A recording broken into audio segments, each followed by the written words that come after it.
지금 일본 기자가 생방송 중 한국 현장에서 충격적인 진실을 폭로하고 있습니다.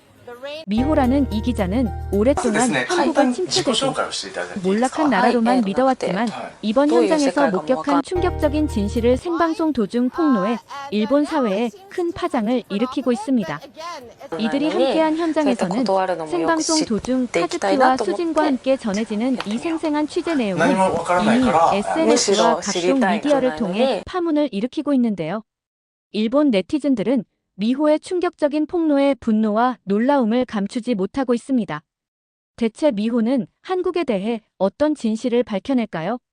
서울의 첨단 인천공항 시스템, 정돈된 도심의 모습, 그리고 기술 혁신을 선도하는 삼성전자와 현대자동차 연구소의 현장. 모든 것이 기존 편견을 완전히 뒤집어 놓았는데요. 여러분의 소중한 의견들이 이 놀라운 취재 여정의 모든 순간을 생생하게 전달하는 데 큰 힘이 됩니다.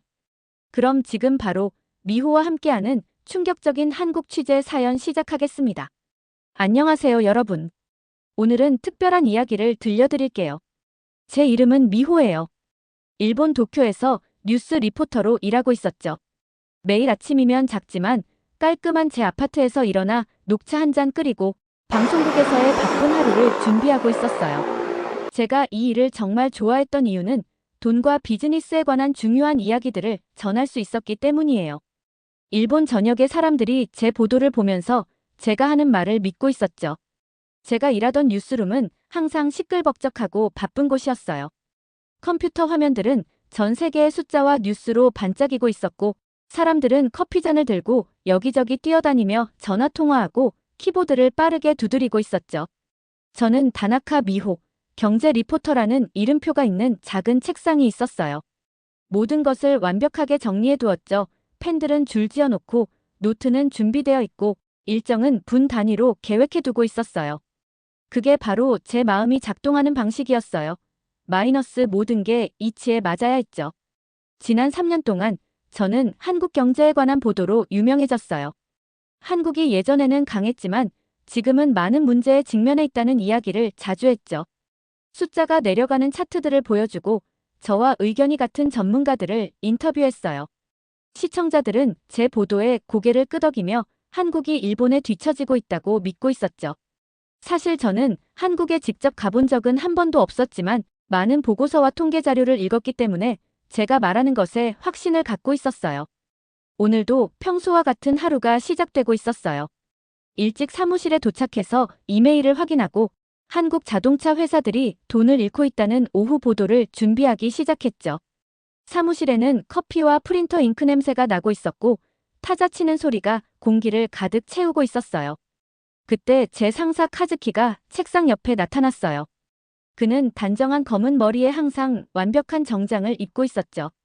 그가 펜으로 제 책상을 톡톡 두드렸는데 이건 중요한 얘기가 있다는 신호였어요. 미호 씨, 시간 날 때 내 사무실로 와주세요. 그는 말하고는 걸어갔어요. 그가 뭘 원하는지 궁금했어요. 특별한 임무일까? 승진일까? 문단 쓰기를 마치고 작업을 저장한 다음 그의 사무실로 걸어갔어요. 카즈키의 사무실은 유리벽이었지만 아늑하게 느껴졌어요. 한쪽 벽에는 아시아 대형 지도가 있었고 선반에는 저널리즘 상들이 진열되어 있었죠. 그의 책상은 크고 정돈되어 있었어요. 그가 맞은편 의자를 가리키자 저는 앉았어요. 미호 씨, 중요한 임무가 있어요. 그가 말하기 시작했어요. 2주 동안 한국으로 보내려고 해요. 갑자기 제 속이 꽉 조여왔어요. 한국이라고요? 제가 몇 년 동안 한 번도 가보지 않고 보도해 온 그곳이요? 의자 팔걸이를 조금 더 꽉 잡았어요. 왜 저인가요? 제가 물었어요. 저는 이미 그들의 경제에 관한 모든 중요한 것들을 다뤘는데요. 카즈키가 진지한 눈빛으로 저를 바라보고 있었어요. 그게 바로 당신이 가야 하는 이유예요. 몇 년 동안 한국에 대해 보도했지만 한 번도 가본 적이 없잖아요. 우리 시청자들은 단순한 숫자 이상의 것을 원해요. 그들은 직접 눈으로 본 사람의 진짜 이야기를 원하고 있어요. 저는 팔짱을 끼며 방어적인 기분이 들었어요. 제 보도는 항상 사실과 수치에 기반한 것이었죠. 그것만으로도 충분하지 않나요? 모든 보도에 신뢰할 수 있는 데이터를 사용하고 있어요. 제가 말했어요. 카즈키는 책상 위로 폴더를 밀어 제게 건넸어요. 안에는 비행기 티켓, 호텔 예약, 방문할 장소들의 일정이 들어있었죠. 숫자는 하나의 이야기를 전해요, 미호 씨. 하지만 장소와 사람들은 더 깊은 이야기를 전해주죠. 한국에 가보세요. 당신이 보도해 온 것이 현실과 일치하는지 직접 확인해 보세요. 아니면 그가 잠시 멈추었어요. 혹시 발견하게 될 것들이 걱정되나요? 그의 질문이 제 자존심에 도전하는 것처럼 느껴졌어요. 저는 진실을 추구하는 것으로 알려져 있었고 어려운 임무에서 물러선 적이 없었죠. 알겠어요. 저는 폴더를 받으며 말했어요. 가겠습니다. 보는 모든 것을 기록할게요. 마이너스 오래된 기술, 문제점들, 모든 것을요. 그리고 제가 그동안 말해온 것이 모두 맞다고 확인되면 제 보도를 위한 황금 시간대를 원해요. 그날 밤 아파트에서 저는 조심스럽게 짐을 싸고 있었어요. 카메라, 노트북, 녹음기, 충전기, 비즈니스 옷들까지요. 서울 날씨를 확인했더니 맑고 따뜻했어요. 온라인에 메시지를 올렸죠. 한국의 실제 상황을 보여드리기 위해 떠납니다. 진실이 중요합니다. 옷을 접으면서 작은 걱정이 제 마음속에서 자라고 있었어요. 만약 한국의 상황이 제가 묘사한 것과 정확히 다르다면, 제가 중요한 것을 놓치고 있었다면, 저는 빠르게 이런 생각들을 밀어냈어요. 저는 제 일을 잘하고 있었고, 제가 무슨 말을 하는지 알고 있었으니까요. 거울에 비친 제 모습을 바라봤어요. 제 어두운 눈은 결연해 보였고, 단정한 검은 머리는 전문적인 스타일로 뒤로 묶여 있었어요. 이 임무를 위해 준비가 되었다고 스스로에게 말했죠. 이 여행이 단순히 보도할 또 다른 이야기가 아니라는 것을 그때는 몰랐어요. 이 여행은 모든 것을 바꿀 거였어요. 마이너스 제1, 제 믿음, 심지어 저라는 사람까지요. 제가 막 시작하려는 여정은 도쿄에서 서울까지의 짧은 비행보다 훨씬 더 큰 의미를 갖게 될 거였어요. 비행기가 인천국제공항에 부드럽게 닿고 있었어요. 짐을 챙긴 후 저는 깊은 숨을 들이쉬고 비행기에서 내렸죠. 이제 시작이에요. 제가 몇 년 동안 보도해온 나라, 한국에 처음 발을 디딘 순간이었어요. 저는 오래되고 복잡한 공항의 느린 서비스와 혼란이 있을 거라 예상했어요. 하지만 제가 들어선 건물은 마치 미래에서 온 것 같았죠. 천장은 높고 밝았고 바닥은 반짝이고 있었어요. 모든 것이 깨끗하고 정돈되어 있었고 사람들은 얼굴을 스캔하는 기계를 사용해 빠르게 출입국 심사대를 통과하고 있었어요. 저는 놀라서 눈을 깜빡였죠. 이게 맞나? 혼자 생각했어요. 도쿄 공항도 좋지만 이곳은 훨씬 더 현대적으로 보였어요. 저는 고개를 저으며 첫인상에 속지 말아야 한다고 스스로에게 상기시켰어요. 아마 방문객들에게 인상을 주려고 공항에만 모든 돈을 쏟아부은 거겠지. 제 자신에게 말했죠. 웃는 공항 직원이 저를 외국인 기자 전용줄로 안내했어요. 단 5분 만에 입국 심사를 통과했는데 다른 나라에서 경험했던 것보다 훨씬 빨랐죠. 제 노트북의 첫 번째 메모는 이랬어요. 공항이 놀랍도록 효율적. 더 조사 필요. 택시가 저를 서울의 호텔로 데려가고 있었어요. 창밖을 내다보니 넓고 깨끗한 거리가 보였죠. 흥미로운 모양의 높은 건물들이 스카이라인을 이루고 있었고 사람들은 보도에서 빠르게 걸으며 많은 이들이 휴대폰을 보거나 친구들과 대화하고 있었어요. 도시는 에너지로 가득 차 있었죠. 이건 경제가 실패하고 있는 곳처럼 보이지 않았어요. 제 호텔방은 15층에 있었고 도시 전망이 펼쳐져 있었어요. 짐을 풀고 난 후 바로 일을 시작하기로 했죠. 호텔 근처에 작은 카페를 찾아서 교통과 도시 인프라에 관한 첫 번째 보도를 찍기로 했어요.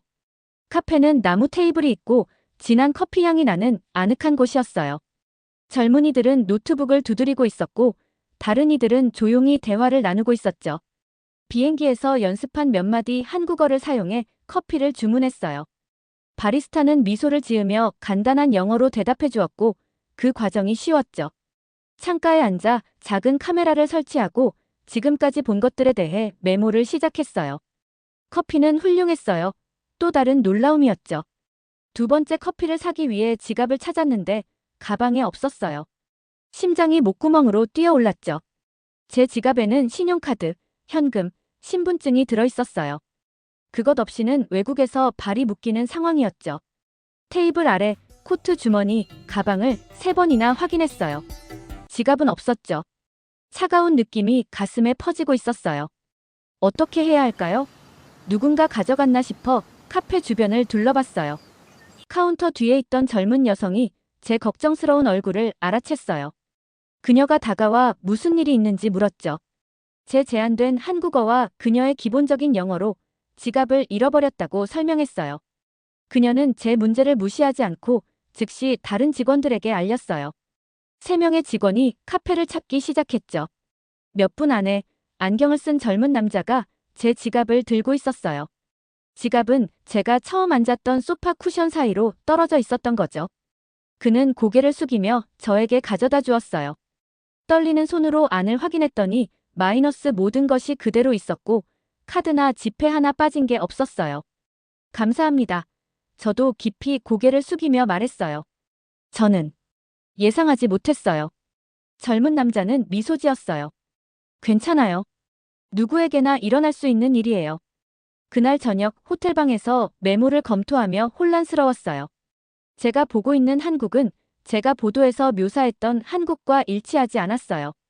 건물들은 현대적이고 시스템은 잘 작동하고 사람들은 친절하고 정직했죠. 그냥 관광지 지역일 뿐이야. 제 자신에게 말했어요. 내일은 진짜 한국을 볼 거야. 하지만 그날 밤 늦게 제 자신감은 다시 한번 시험받게 됐어요. 저녁 식사 후 택시를 타고 호텔로 돌아가는 중이었는데 휴대폰이 없다는 걸 깨달았어요. 제 배가 쿵 내려앉았죠. 마이너스 모든 연락처, 일정, 지도가 그 휴대폰에 있었으니까요. 제스처를 주로 사용해서 운전사에게 가장 가까운 경찰서로 데려가 달라고 부탁했어요. 작은 경찰서에서 젊은 경찰관이 제 문제를 들었어요. 그는 택시 회사에 전화를 걸었고 그들은 빠르게 그 지역에 있었던 모든 운전사들에게 연락했죠. 전체 과정은 30분도 걸리지 않았어요. 그리고 택시 한 대가 밖에 도착했고 운전사가 제 휴대폰을 돌려주었어요. 감사의 표시로 돈을 주려고 했지만 그는 미소와 함께 거절했어요. 그냥 옳은 일을 한 것뿐이에요. 그가 간단한 영어로 말했죠. 그날 밤 잠자리에 들기 위해 준비하면서 제 생각은 뒤엉켜 있었어요. 단 하루 만에 2가지 중요한 물건을 잃어버렸는데 둘 다 아무것도 없어지지 않고 돌아왔어요. 공항은 첨단이었고 거리는 깨끗했으며 건물들은 인상적이었죠. 이 모든 것이 어려움을 겪고 있는 나라의 이미지와 맞지 않았어요. 제 휴대폰에서 메시지 알림이 울렸어요. 제 체류 기간 동안 도움을 주기로 한 한국 기자 수진이었죠. 그녀의 메시지는 친절했고 제가 원하는 인터뷰를 주선하는데 도움을 제공했어요. 그녀는 제 작업을 팔로우해왔으며 자신의 나라를 보여주기를 기대한다고 말했죠. 저는 그 메시지를 오랫동안 바라보고 있었어요. 그녀를 신뢰해야 할까요? 그녀가 정부가 제게 보여주길 원하는 것만 보여줄까요? 하지만 그녀의 메시지에는 진실된 느낌이 있었어요. 내일 아침 커피를 마시며 만나자고 답장을 보냈어요. 알람을 설정하면서 예상치 못한 감정을 느끼고 있다는 걸 깨달았어요. 호기심이요. 제가 한 번도 이해하지 못했던 한국에 대한 것들이 있다면, 제 보도 중 일부가 전체 이야기를 말하지 않았다면, 창밖으로 서울은 불빛으로 반짝이고 있었어요. 이 높이에서 보니 어두운 풍경 위로 펼쳐진 별의 바다처럼 보였죠. 아름다웠고 제가 예상했던 것과는 전혀 달랐어요. 내일 수진을 만날 거예요. 내일 더 자세히 살펴볼 거예요. 내일 새로운 눈으로 한국을 보려고 노력할 거예요. 잠이 들면서 한국으로 이 문턱을 넘는 것이 단순히 제 위치만 바꾸는 게 아니라 저 자신도 바꿀 수 있을지 궁금했어요. 아침 햇살이 호텔 창문을 통해 쏟아지고 있을 때 저는 수진을 만날 준비를 하고 있었어요. 가장 전문적인 옷차림을 골랐죠. 마이너스 남색 블레이저, 흰색 블라우스, 그리고 어두운 바지요. 진지하고 유능해 보이고 싶었거든요. 머리를 깔끔한 포니테일로 빗으면서 회의적인 태도를 유지하라고 스스로에게 상기시켰어요. 친절한 사람들과 깨끗한 공항에 한국 경제에 대한 제 견해를 바꾸지 않을 거였어요. 수지는 호텔 로비에서 저를 기다리고 있었어요. 그녀는 제 키와 비슷했고 친절한 눈과 부드러운 미소를 가지고 있었죠. 경계를 늦추지 않으려는 제 결심에도 불구하고 그녀의 차분한 존재감이 저를 이상하게 편안하게 만들고 있었어요. 몇몇 회사들을 방문할 수 있도록 준비했어요. 우리가 커피를 마시면서 그녀가 설명했어요. 삼성 연구센터와 몇몇 스타트업을 포함해서요. 우리 경제의 다양한 측면을 보고 싶으실 거라 생각했어요. 저는 그녀가 얼마나 잘 준비했는지에 대한 놀라움을 감추려 하면서 고개를 끄덕였어요. 관광지만 보여줄 거라 예상했지 실제 비즈니스는 아니었거든요. 어쩌면 이 여행이 좋은 자료를 제공해 줄지도 모르겠다고 생각했어요. 우리의 첫 번째 목적지는 삼성의 주요 연구 건물이었어요. 외부에서 보면 하늘을 향해 뻗어있는 거대한 유리 큐브처럼 보였죠. 내부는 보안이 철저하지만 효율적이었어요. 방문자 배지를 받고 가이드를 따라 깨끗한 복도를 지나갔죠. 다음에 본 광경에 입이 떡 벌어졌어요. 밝은 조명으로 가득 찬 거대한 방에서 엔지니어들은 제가 한 번도 본 적 없는 기기들을 가지고 일하고 있었어요. 한 구역에는 사람처럼 움직이는 로봇들이 있었고 다른 곳에는 종이보다 얇아서 천처럼 접을 수 있는 화면들이 있었죠. 세 번째 공간에서는 과학자들이 쌀알보다 작은 초소형 컴퓨터 부품들로 작업하고 있었어요. 이곳은 인공지능 연구실이에요. 우리 가이드가 설명했어요. 그리고 저쪽은 미래 이동성 섹션으로 새로운 교통 기술을 개발하고 있죠. 저는 표정을 중립적으로 유지하려고 노력하면서 빠르게 메모를 했어요. 이건 실패하는 경제 속 어려움을 겪는 회사처럼 보이지 않았어요. 미래처럼 보였죠. 다른 방에서는 젊은 엔지니어가 누군가 말할 때 언어를 즉시 번역할 수 있는 휴대폰을 보여주고 있었어요. 그녀가 한국어를 일본어로 완벽하게 번역하는 것을 시연했을 때 저는 놀라움을 감출 수 없었어요. 이게 언제 대중에게 공개될 예정인가요? 제가 물었어요. 2년 내에요. 그녀가 자랑스럽게 대답했어요. 이미 병원에서 의사들이 외국인 환자들과 소통하는데 도움이 되도록 테스트하고 있어요. 점심시간이 되자 제 노트북은 이전 보도와 맞지 않는 관찰 내용으로 가득 차 있었어요. 가슴에 이상한 답답함을 느꼈죠. 내내 잘못 알고 있었던 걸까요? 간단한 식사 후 수지는 저를 서울의 다른 지역으로 데려가 몇몇 스타트업을 방문했어요. 건물은 삼성의 반짝이는 타워보다 오래됐지만 내부는 에너지로 가득 차 있었죠. 젊은이들은 공용 테이블에서 일하며 흥분되게 이야기하고 다채로운 다이어그램으로 가득 찬 화이트보드에 그림을 그리고 있었어요. 민이라는 스타트업 창립자가 우리를 안내했어요. 그의 회사는 단 2년 전에 3명으로 시작했죠. 지금은 30명의 직원과 15개국에 고객을 두고 있었어요. 그들은 농부들이 작물을 보호하기 위해 기상 패턴을 예측하는데 도움이 되는 소프트웨어를 만들었죠. 경제 침체기에 시작했어요. 민이 저에게 말했어요. 그때가 가장 큰 기회를 봤을 때였죠. 문제는 해결책이 필요하고 해결책은 일자리를 만들어요. 그의 말이 머릿속에 남았어요. 제 보도에서는 항상 문제에만 집중했지 사람들이 만들어내는 해결책에는 집중하지 않았죠. 그날의 마지막 방문은 현대의 수소차 연구시설이었어요. 저는 한국이 청정에너지에서 뒤처지고 있다고 보도했지만 제가 본 것은 제가 말한 모든 것과 모순됐어요. 그들의 수소 차량은 이미 여러 나라의 도로에서 달리고 있었고 그 기술은 제가 일본에서 본 것보다 몇 년은 앞서 있는 것처럼 보였죠. 한 엔지니어가 수소 연료 전지로 달리는 차를 보여줬는데 폐기물로는 물만 나오는 거였어요. 그가 엔진을 켰을 때 거의 소리가 나지 않았죠. 우리의 가장 큰 도전은 기술이 아니에요. 그가 설명했어요. 사람들이 수소를 재충전할 수 있는 충분한 스테이션을 짓는 거죠. 하지만 매달 진전을 이루고 있어요. 저녁이 되자 제 머리는 본 모든 것을 처리하려고 노력하느라 아파오고 있었어요. 수지는 우리가 호텔로 돌아가는 길에 제가 조용한 것을 알아챘죠. 예상하셨던 대로였나요? 그녀가 부드럽게 물었어요. 저는 그녀에게 거짓말할 수 없었어요.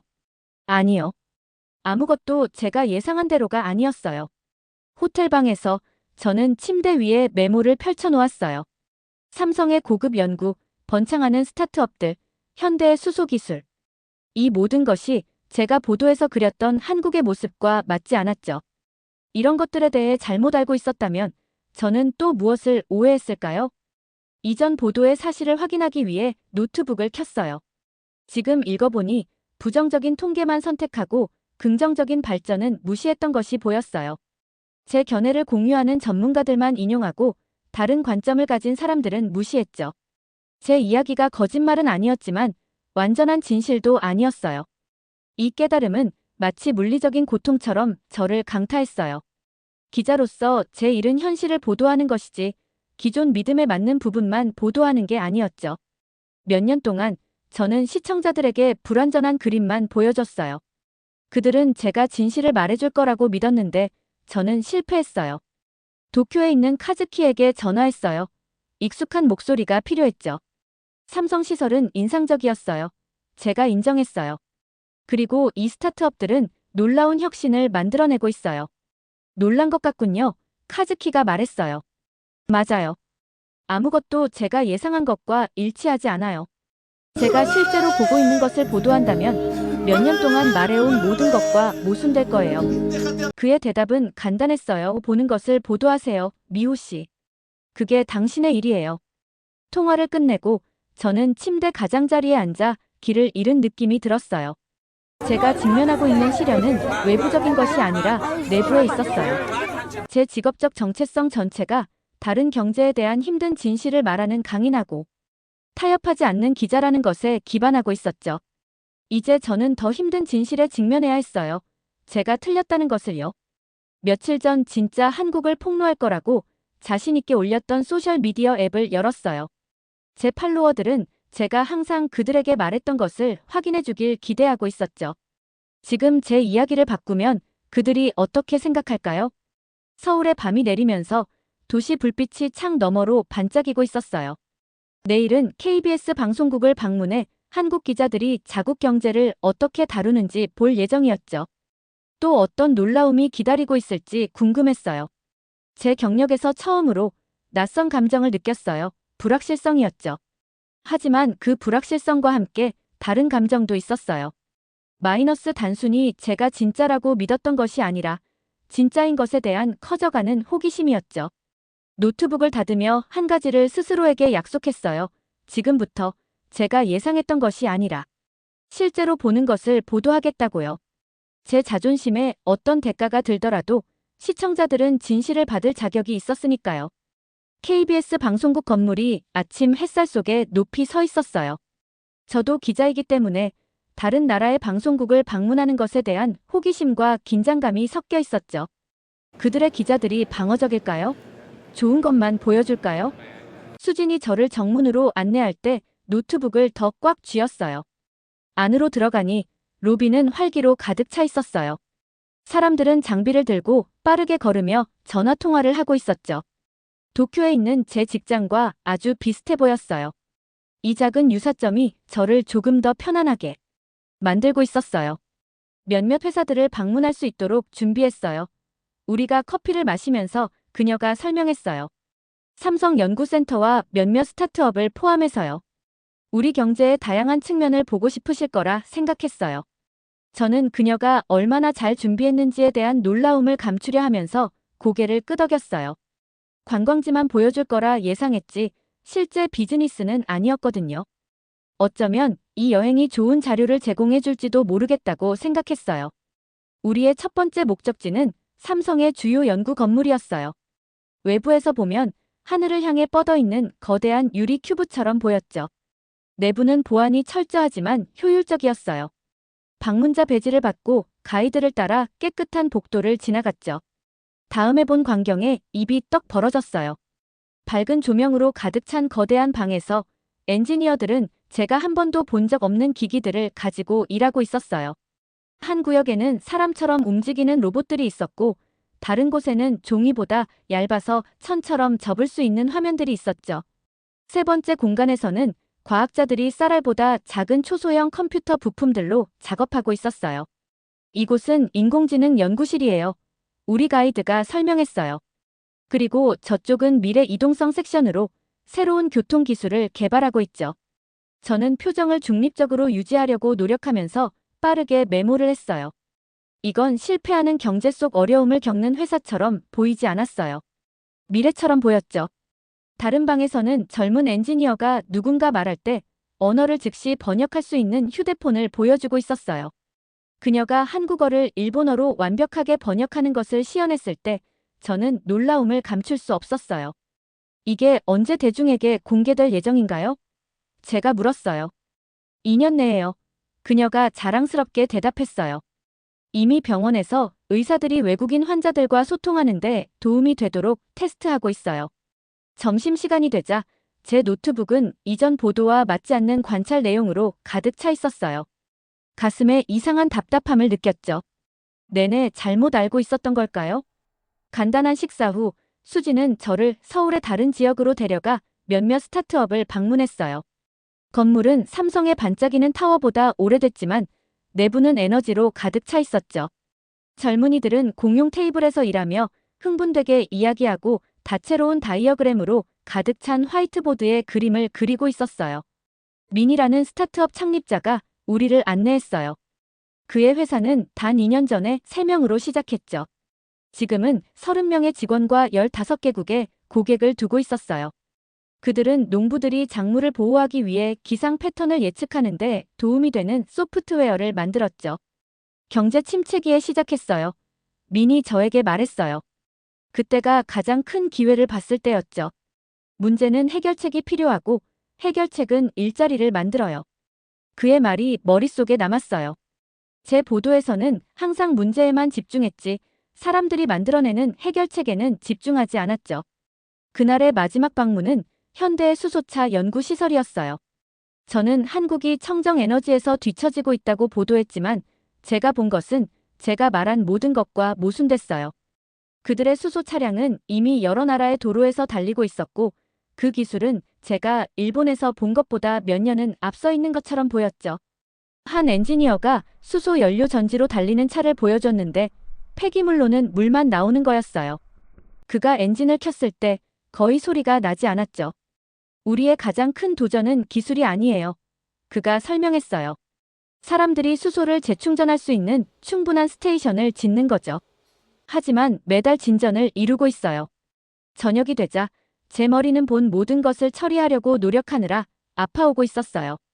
수지는 우리가 호텔로 돌아가는 길에 제가 조용한 것을 알아챘죠. 예상하셨던 대로였나요?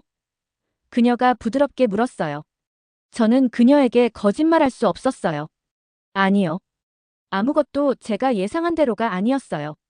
호텔 방에서 저는 침대 위에 메모를 펼쳐놓았어요.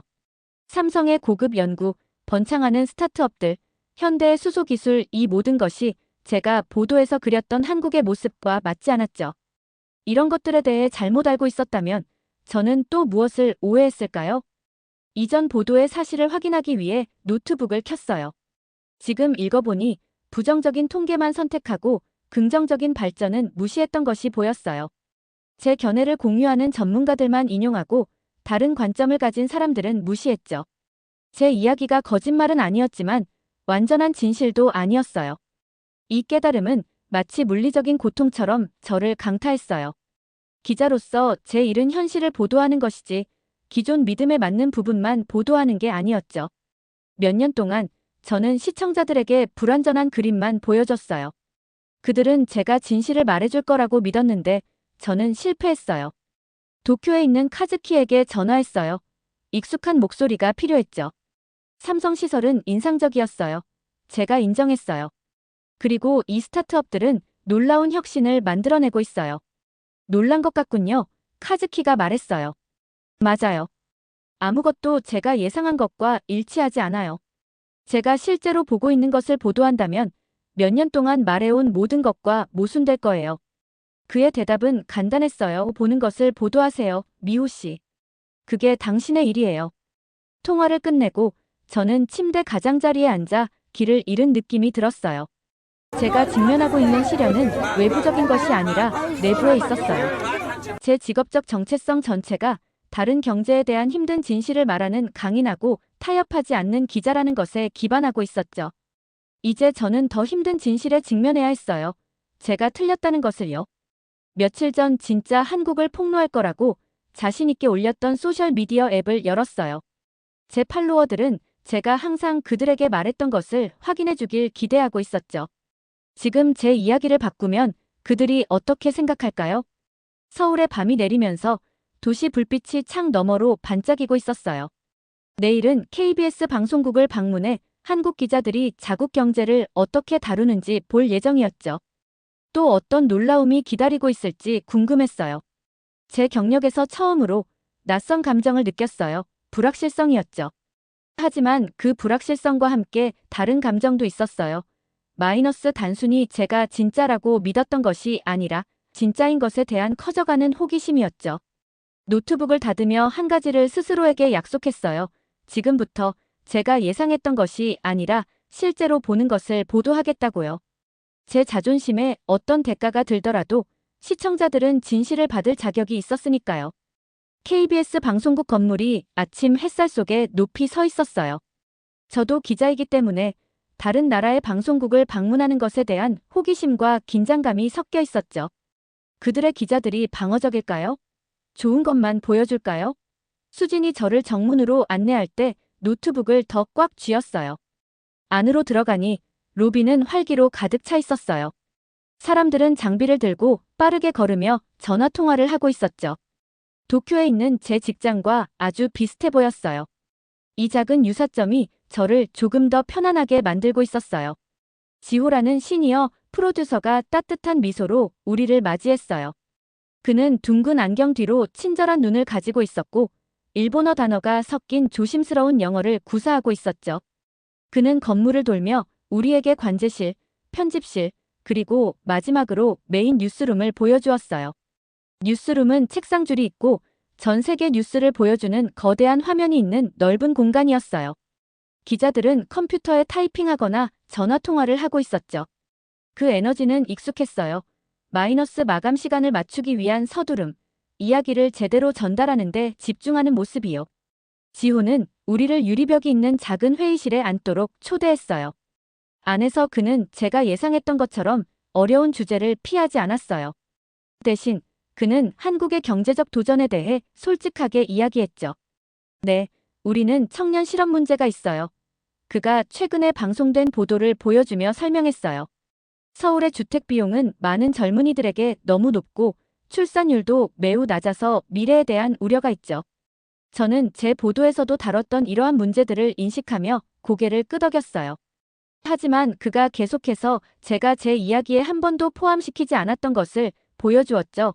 한국 기업들과 사람들이 이러한 문제들을 해결하기 위해 어떻게 노력하고 있는지를요. 우리는 도전을 숨기지 않아요. 지호가 말했어요. 하지만 사람들이 어떻게 해결책을 찾고 있는지도 보여주죠. 그게 완전한 이야기니까요. 그의 말이 저에게 강하게 다가왔어요. 완전한 이야기. 저널리즘이란 그런 것이어야 하지 않을까요? 투어 후 수지는 저를 전통 한국 음식점으로 저녁 식사를 하러 데려갔어요. 작은 나무 테이블과 종이 등불이 따뜻한 분위기를 만들고 있었죠. 음식점에서는 맛있는 향신료와 구운 고기 냄새가 나고 있었어요. 식사하는 동안 저는 본 모든 것에 대해 생각하느라 평소보다 조용했어요. 오늘은 달라 보여요. 수진이 관찰했어요. 그녀의 직관이 제 기분을 감지하고 있었죠. 저는 차를 저으면서 생각을 정리했어요. 한국에 이미 믿고 있던 것을 확인하러 왔는데 대신 제가 얼마나 몰랐는지 발견하고 있어요. 수지는 놀라거나 득의양양한 표정을 짓지 않았어요. 그녀는 단지 이해하듯이 고개를 끄덕였을 뿐이었죠. 그게 진정한 저널리즘 아닐까요? 단순한 확인이 아니라 발견이요. 그녀의 단순한 말이 선물처럼 느껴졌어요. 마이너스 성장하고 생각을 바꿀 수 있는 허락이었죠. 이것이 제 보상이었어요. 칭찬이나 인정이 아니라 기자로서의 목적에 대한 새로운 이해였어요. 다음 날 아침은 제 마지막 주요 방문이었어요. 마이너스 한국의 최악의 경제 시기에 시작해서 지금은 수백 명의 직원을 고용하고 있는 기술 회사로요. 이 회사는 소규모 사업체가 대기업과 경쟁할 수 있도록 도와주는 소프트웨어를 만들고 있었어요. 40대 선미라는 여성 창업자가 식물과 자연광으로 가득 찬 밝은 사무실에서 우리를 맞이했어요. 그녀가 어려운 스타트업에서 성공적인 회사 소유자로 성장한 여정은 경제적 어려움을 통과한 한국 자체의 경로와 닮아 있었죠. 세상은 경제 수치만 봐요. 선미가 저에게 말했어요. 하지만 수치는 인간의 창의성이나 결단력을 보여주지 않아요. 시간이 가장 힘들 때 우리는 가장 혁신적이 되었죠. 투어를 마치면서 선미는 제가 방문 중에 무엇을 배웠는지 물었어요. 처음으로 저는 미리 준비된 말 없이 대답했어요. 제 이해가 얼마나 불완전했는지 깨닫고 있어요. 제가 인정했어요. 여기에는 제가 보도하지 못했던 에너지와 회복력이 있어요. 그녀의 대답은 그날 하루 종일 저와 함께 머물렀어요. 가장 큰 강점은 새로운 증거를 볼 때 기꺼이 생각을 바꾸려는 의지에서 옵니다. 그날 저녁, 저는 내일 도쿄로 돌아가기 위해 가방을 싸기 시작했어요. 옷과 세면도구는 쉽게 들어갔지만 어떤 가방에도 들어가지 않을 무언가를 가져가고 있었죠. 완전히 새로운 관점이요. 곧 있을 방송에 대해 논의하기 위해 카즈키에게 전화했어요. 여기서 본 것에 대해 솔직해야 할 것 같아요. 제가 설명했어요. 이전 보도와 모순될 거예요. 최신에 직접 확인한 정보를 제공하는 거죠. 그가 저를 교정해 주었어요. 좋은 기자들이 하는 일이에요, 미호 씨. 그의 자신감이 제 긴장을 가라앉히는데 도움이 됐어요. 하지만 저는 여전히 시청자들의 반응이 걱정됐어요. 그들이 제가 화려한 기술과 친절한 대우에 넘어갔다고 생각할까요? 그들이 제 새로운 관점을 신뢰할까요? 아니면 배신으로 볼까요? 서울에서의 마지막 아침, 공항으로 향하기 전 마지막 산책을 했어요.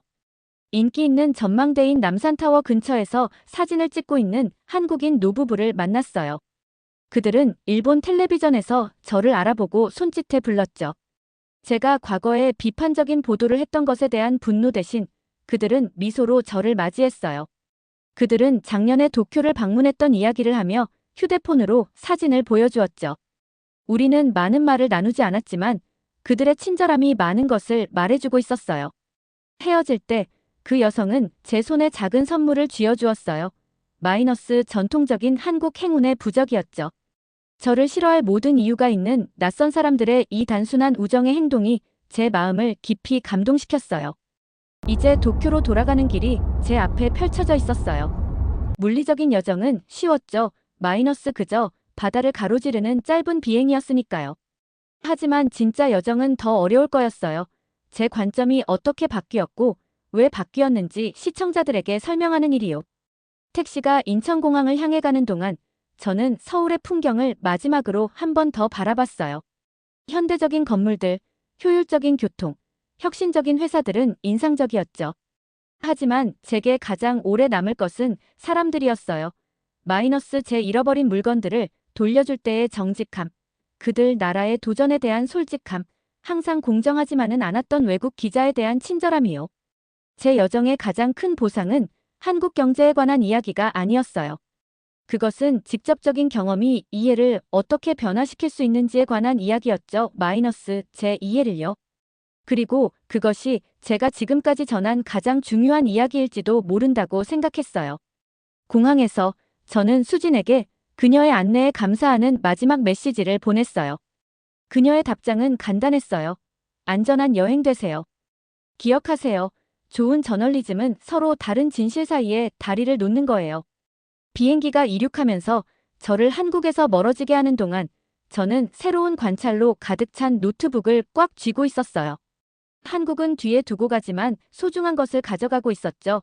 제 선입견을 넘어보고 제가 틀렸다는 것을 인정하더라도 전체 진실을 보도하려는 의지였어요. 일상 세계로 돌아가는 길이 시작됐어요. 하지만 저는 더 이상 그곳을 떠났던 그 사람이 아니었어요. 밝은 스튜디오 조명이 생방송을 시작하기를 기다리는 동안 저를 땀 흘리게 하고 있었어요. 제 손은 차갑고 떨리고 있어서 책상 아래로 숨겼죠. 단 2분 후면 저는 일본 전역의 수백만 시청자들에게 말하게 될 거였어요.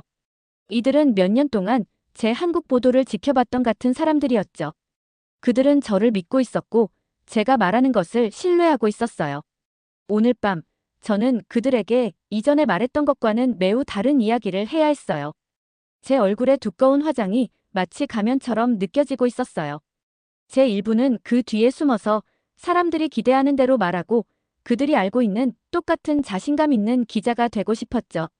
하지만 더 강한 부분 한국에서의 여정 동안 성장한 부분은 어려울 때조차도 진실을 말해야 한다는 것을 알고 있었어요. 카즈키가 메인 카메라 뒤에 서 있었어요. 그는 저에게 격려하는 듯한 고개 끄덕임을 보냈죠.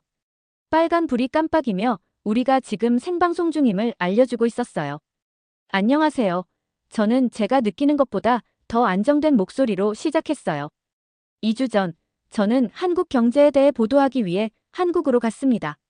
저는 그곳에서 제가 몇 년 동안 여러분에게 말해온 것 일본에 뒤처지고 있는 어려운 나라를 찾을 것이라 예상했습니다. 오늘 밤, 저는 제가 실제로 발견한 것과 왜 그것이 제 이전 보도와 다른지 나누려고 합니다. 제가 말하는 동안 제 뒤의 화면에는 제 여행의 이미지들이 보여지고 있었어요. 첨단 공항 시스템, 삼성연구소, 글로벌 솔루션을 만드는 스타트업, 그리고 정직하고 열심히 일하는 사람들과의 일상적인 순간들이요. 과거에 제 보도는 한국의 문제에만 집중했습니다. 청년 실업, 주택 비용, 인구 문제 등이요. 이러한 도전들은 실제로 있습니다. 하지만 제가 여러분에게 보여주지 못했던 것은 한국인들이 창의성과 결단력으로 이러한 도전들에 어떻게 맞서고 있는지였습니다. 저는 제가 목격한 혁신, 작은 회사들의 회복력, 문제와 해결책 모두를 보여주는 한국 뉴스 보도의 균형에 대해 설명했어요. 복잡한 단어를 사용하거나 과거의 실수를 변명하려 하지 않고 명확하고 정직하게 이야기했죠. 기자로서 우리의 첫 번째 충성심은 일관성이 아니라 진실에 있어야 합니다. 저는 시청자들에게 말했어요. 그리고 제가 한국에서 발견한 진실은 정확한 보도를 받을 자격이 있는 회복력, 혁신, 그리고 적응에 관한 것입니다. 말을 마치자 스튜디오에는 잠시 침묵이 흐르고 있었어요. 그때 카즈키가 앞으로 나섰죠. 쉽지 않았을 텐데요. 그가 조용히 말했어요. 그랬어요. 제가 인정했어요. 하지만 필요한 일이었죠. 그날 밤 아파트로 돌아와서 제 방송에 대한 온라인 댓글을 확인했어요. 일부 시청자들은 화가 나서 저를 편을 바꿨다 또는 한국의 환대에 속았다고 비난하고 있었죠. 다른 이들은 제 정직함을 칭찬하고 더 균형 잡힌 보도를 듣고 싶다고 표현했어요. 한 댓글이 눈에 띄었어요. 공개적으로 생각을 바꾸는 데는 용기가 필요해요. 이것이 진짜 저널리즘의 모습입니다. 다음 날 사무실에서는 이상한 기분이 들었어요. 일부 동료들은 눈을 마주치지 않았고 다른 이들은 제 보도에 대해 이야기하러 제 책상으로 왔죠. 상사가 오후 늦게 저를 사무실로 불렀어요. 당신의 한국 방송이 이번 달 최고 시청률을 기록했어요. 그가 저에게 말했어요. 사람들이 이야기하고 있어요. 어떤 이들은 당신에게 동의하고 다른 이들은 그렇지 않죠. 하지만 모두가 지켜보고 있어요. 이제 어떻게 되나요? 제가 물었어요. 이제 당신은 계속 보도하세요. 어제 보여준 것과 같은 정직함으로요. 이후 몇 주 동안 저는 더 완전한 그림을 보여주는 한국에 관한 일련의 보도를 만들었어요. 여전히 그들의 도전에 대해 이야기했지만 그들의 혁신과 강점도 보여주었죠. 일부 시청자들은 제 새로운 접근 방식에 불편함을 느끼고 소셜미디어 구독을 취소했어요. 하지만 더 많은 이들이 저를 팔로우하기 시작했고 뉘앙스 있는 보도를 높이 평가하고 있었어요. 3개월 후 저는 수진으로부터 한국 뉴스 기사 링크와 함께 메시지를 받았어요. 그 기사는 제 최근 보도가 일반 일본인과 한국인 시민들 간의 이해를 향상시키는데 어떻게 도움이 되었는지 논의하고 있었죠. 마지막 문장은 이렇게 적혀 있었어요. 때로는 외부인의 신선한 관점이 우리 자신도 더 명확하게 볼 수 있게 도와주기도 합니다. 제 책상 위에는 남산타워에서 노부부가 주신 작은 한국 행운의 부적이 놓여 있었어요. 저는 그것을 제 여정에서 가장 가치 있는 교훈의 기억으로 간직하고 있었죠. 진정한 강인함은 기존 견해를 고수하는 데 있지 않고 새로운 증거에 직면했을 때 기꺼이 그것을 수정하는 데 있다는 것이요. 한국 여행 6개월 후 저는 제가 자주 비판했던 또 다른 나라로의 새로운 임무를 준비하고 있었어요. 하지만 제 접근 방식은 이제 완전히 달라졌죠. 선입견을 가지고 가는 대신 질문을 가지고 갔어요. 확인을 구하는 대신 이해를 구했죠. 제 분석적인 마음은 변하지 않았어요. 여전히 데이터와 사실에 주의를 기울였죠. 하지만 이제는 이런 도구들을 기존 생각에 맞는 부분만이 아니라 전체 진실을 찾는 데 사용하고 있었어요. 가장 강력한 분석은 우리가 알고 있다고 생각했던 것에 도전하더라도 모든 증거에 열려 있을 때 온다는 것을 배웠어요. 출발 당일 아침, 거울을 바라봤어요. 제 얼굴은 똑같아 보였어요. 같은 날카로운 눈, 같은 단정한 머리. 하지만 저는 깊이 변했다는 것을 알고 있었죠. 한국으로의 여정은 단지 제 보도만 변화시킨 게 아니라 저를 변화시켰어요. 공항으로 향하면서 영웅이 된다는 것이 무엇을 의미하는지 생각했어요. 그것은 완벽하거나 항상 옳은 것에 관한 것이 아니었어요. 그것은 그 진실이 우리 자신의 실수를 보여줄 때조차도 진실에 맞설 용기를 갖는 것에 관한 것이었죠. 변화가 불편할 때조차도 기꺼이 변하고 성장하는 것에 관한 것이었어요. 제가 한국에서 가져온 가장 소중한 것은 영상이나 인터뷰나 통계가 아니었어요. 그것은 우리의 가장 강한 믿음이 우리의 가장 세심한 검토를 받을 자격이 있으며 진정한 지혜는 우리가 확신을 의심할 만큼 용감할 때 시작된다는 이해였어요. 제 일상 세계는 똑같아 보였어요. 뉴스룸은 여전히 활동으로 바쁘고 마감일은 여전히 다가오고 시청자들은 여전히 통찰력을 기대하고 있었죠. 하지만 저는 영원히 변했어요. 그리고 그 변화 속에 제 여정의 진정한 승리가 있었어요. 제 비행기가 이륙하면서 저를 새로운 경험과 이야기로 데려가는 동안 저는 오랫동안 느끼지 못했던 무언가를 느꼈어요. 제가 이미 알고 있는 것에 대한 확신보다는 제가 발견할지도 모르는 것에 대한 흥분이요. 이것이 제 영웅 여정의 진정한 영역이었어요. 확신이 아니라 호기심. 판단이 아니라 이해. 그리고 그것이 세상의 모든 차이를 만들고 있었어요. 지금까지 일본 기자 미호와 동료 카즈키, 수진이 함께한 한국 취재 여정, 충격과 감동이 넘치는 생생한 현장을 전해드렸습니다. 편견을 깨고 직접 체험한 한국의 진실, 따뜻한 시민들의 미소와 혁신을 향한 도전 정신을 확인하셨나요?